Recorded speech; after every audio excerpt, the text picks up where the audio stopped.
কালকে তো ইলেকশন হলো এডিসি আর আজকে ইলেকশনের পরে একটা আমাদের সবসময় একটা মিটিং হয় বিভিন্ন যে আমাদের ক্যান্ডিডেট থেকে শুরু করে আমরা যে ক্লাস্টার বানিয়েছিলাম তাদের থেকে আমরা রিপোর্ট দিলাম। তো এক একটা কেন্দ্রের কি রিপোর্ট কীরকম ভোট আমরা পেতে পারি এগুলো আমরা সবসময় আমাদের নিয়ম অনুসারে করে থাকি। এইবারও আমরা করলাম। এখন পর্যন্ত যা রিপোর্ট দিল দেখলাম যে মোটামুটি ফেভারই আছে আমাদের, চিন্তার কিছু নেই। বাকি তো রেজাল্ট বেরোলে বোঝা যাবে, কারণ এটা তো আমাদের রিপোর্ট এবং যারা মাঠে ঘাটে আছে তাদের রিপোর্ট, এবং আমাদের যে পোলিং এজেন্টরা থাকে সেই এজেন্টের থেকে তারা যেভাবে চিন্তা ভাবনা করে সেটা দেখে বুঝে এটা আন্দাজ একটা অনেকটা বলে যে স্যাম্পল স্টাডি। তো এটা স্যাম্পল স্টাডি, বাকি তো রিপোর্ট আসলে বোঝা যাবে, রেজাল্ট যখন বেরোবে একটা গেল এটা। তো সেই অনুযায়ী আমরা দেখলাম যে এটা রিপোর্টটা ফেভারে আছে। আর 2 নম্বর হচ্ছে যে কাউন্টিং যে ডে, সেখানেও আমাদের লোকরা কিভাবে যাবে, কোথায় কিভাবে থাকবে, সেই কাউন্টিং এজেন্টদেরও একটা আমাদের ট্রেনিং দেওয়ার ব্যবস্থা, ওইসব বিষয়ে আলোচনা।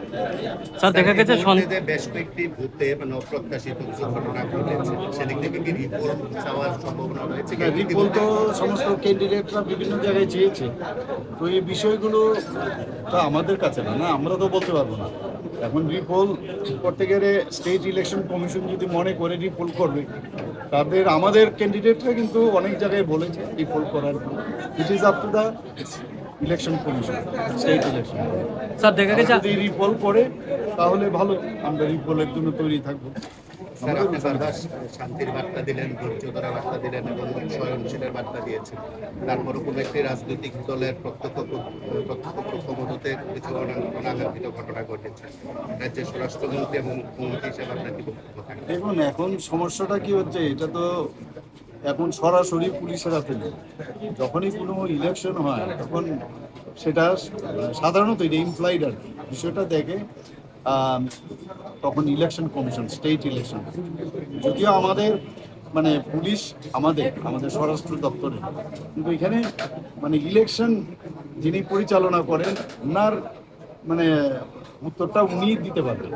আমরা তো খালি যা বিভিন্ন এজেন্সি আছে সেটা দেওয়ার আমরা মালিক, সেইভাবে আমাদের দেওয়া হয়েছে। তবে এই ধরনের বারবার যেটা আমরা বলছি যে একটা নতুনভাবে একটা পরিবর্তনের কথা আমরা বলছি, পশ্চিমবাংলা, ত্রিপুরা এবং কেরালার মধ্যে এই ধরনের অনেক দিন ধরে এই ধরনের রাজনীতি হয়। আমি বারবার বলছি যে এই রাজনীতির থেকে আমাদের বেরোতে হবে। শক্তি প্রদর্শন করে, মাসুল প্রয়োগ করে, নানা রকমভাবে লুইসেন্স ক্রিয়েট করে যে রাজনীতি এতদিন ধরে চলে আসে, অনেকটা আমি বলবো না, অনেকটা হ্রাস পেয়েছে। এটা আপনারাও যারা সাংবাদিক বন্ধুরা আছেন আপনারাও বুঝতে পারছেন। এবং আমার কেন যেন মনে হচ্ছে যে হয়তোবা একটু কয়েক দিন পরে হয়তোবা দেখবেন যে মানুষ একটু, যেহেতু এগুলো পছন্দ করে না, ইনার্টলি কিন্তু মানুষ পছন্দ করে এবং আলটিমেটলি মানুষ শান্তি চায়। শান্তির বাতাবরণটা থাকলে ভালো, তাহলে কারণ এতে তিতিবিরক্ত মানুষ, তিতিবিরক্ত হয়। মানে তোমার বক্তব্য থাকলে তোমার বক্তব্য বলো, তুমি তো বক্তব্যের বাইরে গিয়ে অনাকাঙ্ক্ষিত যেসব কথা শব্দ ব্যবহার করা বা মানে এইসব মানে আস্ফালন করা, সেটা না করলে। এবং আমি আশা করি এই সমস্ত রাজনৈতিক দলগুলোকে আবার আমি আবেদন করবো, আমরা শান্তির মাধ্যমে যেন সুন্দরভাবে, যেহেতু ইলেকশনটা 2-4টে ঘটনা হয়েছে, সেটাও কেন হবে, এটা সুন্দর একটা বাতাবরণের মধ্যে শেষটা যেন যার শেষ ভালো তার সব হয়, সেটা যেন হয়, আমি আবেদন করি। 17 তারিখ সবার উদ্দেশ্যে কি বার্তা থাকছে? আমি তো বললাম যে সবার সহযোগিতা প্রয়োজন এবং সুন্দরভাবে আমরা এই ডিসি ইলেকশন প্রশাসনের তরফ থেকে তো ওনারা সাহায্য করছেন, আমরা পার্টির তরফ থেকেও তারা সমস্ত পার্টি যারা আছেন তাদের কাছে আমি এটাই বলবো যে আমি যে কথাটা বললাম যে শান্তির পরিবেশে যেন যে লাস্ট যে কাউন্টটা যেন হয় এবং রেজাল্টের জন্য আমরা অপেক্ষায় রইলাম। এবং তাতে মানে সবাই যেন এই রেজাল্ট বেরোনোর পর আবার অনেকে কিন্তু অতি উৎসাহী হয়, সেটা যেন না হয়। আমরা দেখেছি এটা ত্রিপুরার বহুদিন ধরে এটা কালচার যে নির্বাচন উত্তর একটা সন্ত্রাস হয়। Please don't do it.